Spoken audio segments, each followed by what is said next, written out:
All right, the plan to stop you from flying. That is the subject of today's video, which again, like most videos, sounds quite alarming. Firstly, welcome to the stream today. But it is absolutely true what is going on at the moment with flights. And I know because I just took a flight the other day and it was very different from flying previously. And please drop a comment below if you've noticed this as well about flying at the moment. So we've just had, this year alone, 14 bankruptcies of major airlines. See, have you seen this anywhere in the media?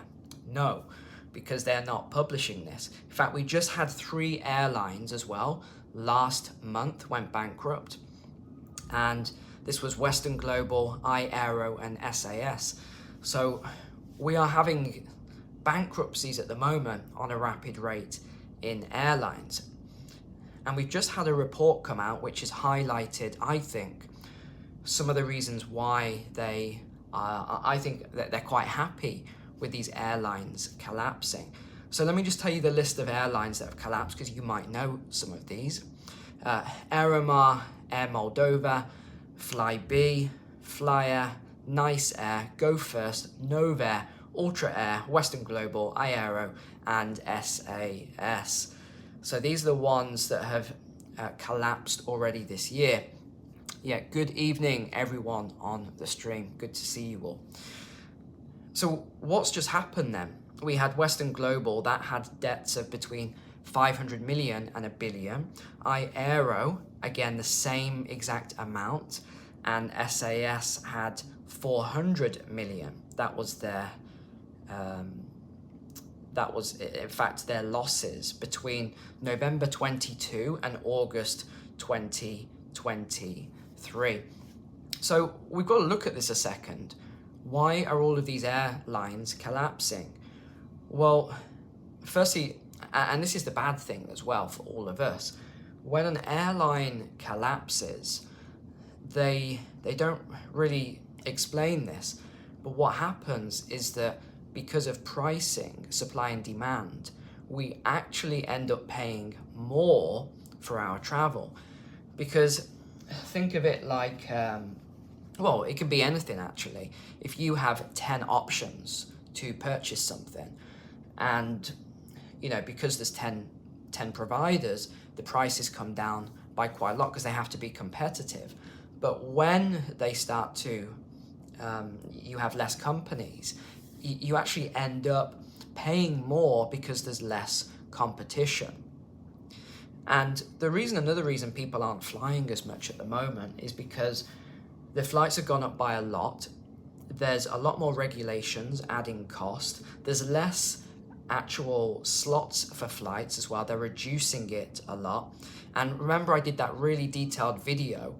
I wonder if I can link it in a description or something, but there's 2 videos that I did. One was about how they were going to reduce the amount of flights you could take.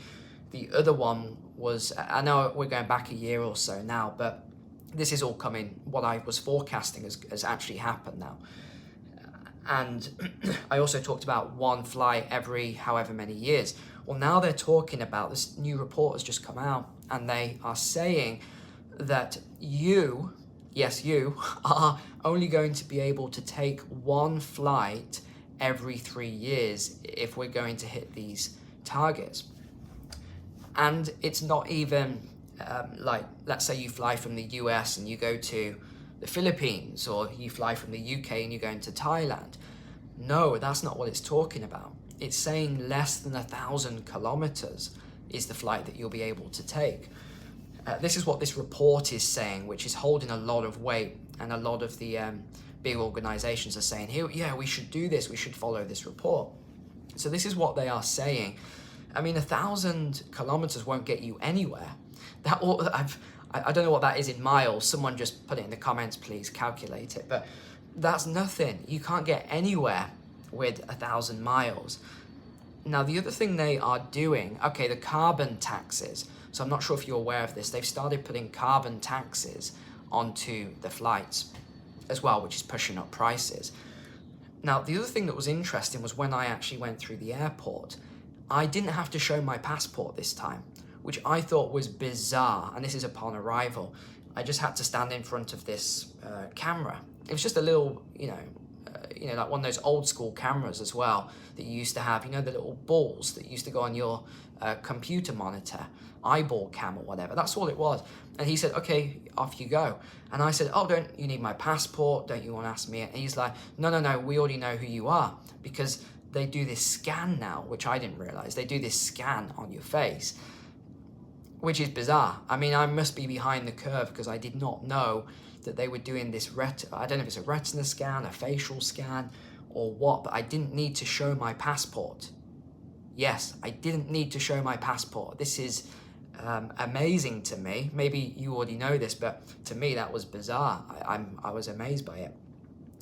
Now, the other thing is people are spending less on flights as well because they haven't got as much money, cost of living crisis and everything else. People just don't have the money for the flights in the first place. Now, we have another article that was talking about the airports capping flights. So Gatwick is doing this at the moment. They're capping flights to 800 flights per day. And this is in collaboration with NATS. Yeah, they're saying there's all these reasons for it, but it makes me wonder how many of these are test cases for what's going to come later on. Because I was reading another article about I can't remember which European city it was, but they were doing a climate trial. So they were closing down half of the runways in order to allow for less CO2 emissions. And what this did was, it was a successful trial in their eyes, because what it did was it increased the prices of flights. So rather than having some flights that were half empty, you had, half the amount of flights that were really packed, and people were paying more because some people couldn't get on the flight. So it pushed up prices, it pushed up profitability for those airlines. So there was all these things that came out of that, which they said was positive for carbon and emissions and all this other stuff. But it might be positive for them, but it's negative for us when we're traveling. I remember back in the day when, and some of you might, if you're from the UK, I remember when I could take a flight to Southeast Asia or the Middle East or something like that. Oh, we've got Jay Bravo online. Here we go. He's bringing the fire. I remember when we used to get a flight, I used to pay £300, £400 for a flight, and it was a really nice flight. But I actually took a same flight with my wife. I always have to add with my wife whenever I fly to Thailand, otherwise the comments blow up and there's all sorts of stuff going up. But yes, with my wife, the last time we flew to Thailand, it was £1,000, and it was we didn't take a first class flight or anything like that. It was just a normal economy flight, just a normal flight, nice airline, but it used to be about £400, something like that, and now it was £1,000. So we're seeing, and I looked at the breakdown. So you can do this, by the way. You can look at the breakdown on your invoice for the flight, and it will show you. It says carbon this, carbon that, and there's all these different breakdowns of fees now. So I honestly think this is a very sinister plan to add hidden taxes in order to make flying really expensive so that we can't fly as much as we used to. Now, the other proposal that's just come out is one flight. This was a Telegraph article. It's called one flight every 3 years. So this has come from C40 cities. I've covered this dystopian group before, and the irony of it, it's headed up by the Mayor of London, Sadiq Khan. He is the head of C40 cities right now. So now you understand why all of this stuff is going through when you see who's in charge of it. So they are, if you don't know C40, by the way, I made a video on this, but it's 96 major cities. And if you look at these cities, half of them are, they lean a certain way and they are collapsing. You look at the crime, I'm in a major city right now, and this is meant to be the safest, cleanest, biggest city and all this sort of stuff. And I was shocked, absolutely shocked, walking around yesterday at what I saw. I've seen homeless people before, but I've never seen it on this scale. It was bad. Drug addictions, other addictions. I've never seen anything like. It was like zombies. A lot of the people. So it's pretty crazy. I don't want to go off topic here, but it's pretty crazy what I'm seeing at the moment. So yeah. It's 930 miles they're saying that you should be able to travel. This is the proposal from C40. And they're saying that where there's a flight, where there is a train or a boat, you should take that rather than the flight. And they said that the solution, I'm going to read this out, the solution is to take longer vacations or longer holidays. So rather than taking a flight, let's say you did go from the US to Bali or Bangkok or something like that. They're saying that rather than taking a day to take that journey, they're saying that you should plan up to a week to make that journey via train and boats. Does that make any sense? Sometimes I think these people are either extremely naive, they are purely academics with no real world experience, or they really just are that stupid that they don't think through what they are saying. How on earth could you travel to the other side of the world using trains and a boat? I don't think they've thought this through. So they're saying that this could lead to a 43% emission savings, and that it would have to go through the major airports in different C40 cities. So they're highlighting 96 cities basically. Okay, now I'll tell you another thing that I found really bizarre and that didn't make any sense.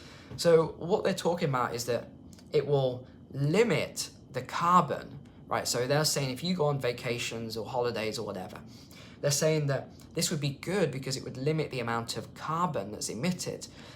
Okay, so that's the first point. And then they're saying it's not just that with the airline, but when you get to that location, it's the carbon that you are creating in that location. They say we need to stop that because your richer people are adding carbon to other countries. Okay, here's what they again are not understanding, because they don't understand the economics and how these things work. Number one, a human being is made of carbon, right? We're not made of silicon, we're made of carbon. We breathe in air, we breathe out carbon dioxide, CO2. So whether we do that in our home country, whether we do that elsewhere, it doesn't make any difference. There's going to be carbon. Whether we eat food over there or we eat food at home, it doesn't make any difference, right? So all the things that a human has to do for survival, Maslow's hierarchy of needs, the bottom tier, those things are going to be done anyway. It won't make any difference at all. Okay, so we get that out of the way. The second point to that is these countries that often what they're calling richer Westerners traveling to, a lot of them will be reliant on tourism. They need the tourist income in order to survive. You think of a lot of places where Western people travel to. They might go somewhere for the weather, for some heat. What do you go for? You go for an enjoyable time. The people in those communities, they're not often super wealthy, so they need the tourism revenue in order to support their families and everything else. In fact, perfect example, let me just prove this to you. You look at what happened in those countries that we were giving examples, like Thailand, which is heavily reliant on tourism, very, very heavily reliant. And you saw those stories and you saw the impact on families on a lot of islands, from Koh Samui, Koh Phangan to Chiang Mai, and you look at Bangkok and you look at some of these other places. They were decimated. The tourist industries were decimated. If you want to see this, you can look at a video of something called Khao San Road in Bangkok, which is a big tourism road. It was devastated throughout, and people lost. There was all these documentaries on it. The families that used to operate and run hotels and things like that, they went bankrupt. They lost everything. So it does have an impact on it all, and I don't think they're taking this into account. So how will a decarbonized travel sector impact your future holidays? This was another headline. If the report's advice were put into action, it wouldn't necessarily mean the end of tourism. It states travelers would take the same number of trips, but they'd go shorter distances. So they'd travel within their own region, it says. I hate it when they use that word, or district. District and region, you know what that means, 15-minute cities, etc. So they're talking about how, and this all links in with the CBDC, central bank digital currency, remember, where they set out these proposals, which made me laugh. You wouldn't be able to buy a bottle of water outside of your region. I'll never forget that one, because your currency will not be programmable enough to do that. But they're saying that it would be programmed in a way that you could take the vacation to an approved destination and then your CBDC would work. Does this not sound to you like a science fiction movie? Because it does to me anyway. So they are saying travelers, and again, I'm reading this word for word, travelers would take the same number of trips, but they'd go shorter distances. Greener forms of transportation like trains, electric trains, I should add, and then electric cars, electric coaches, and electric ferries would be needed rather than air travel.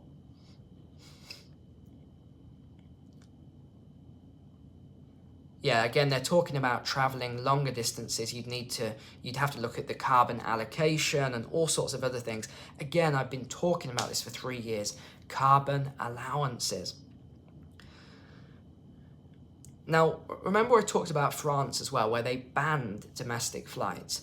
That is a fact. People thought I was making it up until, I guess, they started doing their research for themselves. But France banned domestic flights where there was a train available. So now, why do they do that? Because you always need a test case, always. Now the EU wants to roll this out.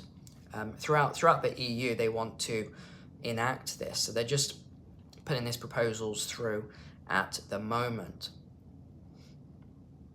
They want to set a minimum price on flights as well. And the airlines, it says the airlines are in agreement. I very much doubt that, because it says Ryanair Chief Executive Edward Wilson is hostile to such regulations, calling them North Korea-like rate control. Yeah, so they're basically saying that airlines and the airports are responsible for up to 5% of all CO2, and we need to eliminate this. How exactly they're going to do it, I think we've already alluded to throughout the start of the video. It's taxation. That is how they do it. It's the best way for them to achieve these targets. We're seeing it all over the place.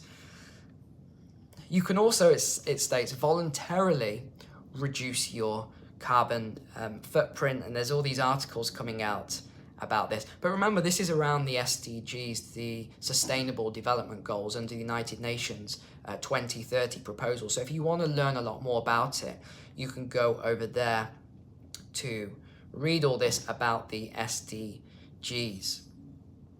But okay, please drop a comment below. What do you think to all of these things that I've been mentioning? Is there anything else you want to add? Please just add it to the comments below if you think I've missed anything here, which is quite crucial. Because and this is another reason why I said that I like to travel as much as possible. And no, SDGs, Sustainable Development Goals. I'm just looking at the feed here. This is why I'm trying to travel as much as I can when I need to at the moment, because I do think they're going to start implementing all of this stuff, and I think it's going to be based as well on wealth. I think the more money you have, the more you're going to be able to buy carbon or whatever else. They're even talking about poor people, which I thought was a funny word for them to use. Poor people will be able to sell their carbon allowance to wealthier people. And they're saying it's a more equitable world. Does that sound equitable to you? I don't think so. I think the whole system is becoming pretty crazy, actually. But okay, I think we'll wrap up there. Thanks again for taking my courses. If you want to stay free, look at the courses below in the pinned comment or the description. And yeah, don't get trapped with any of this stuff. All right, see you soon.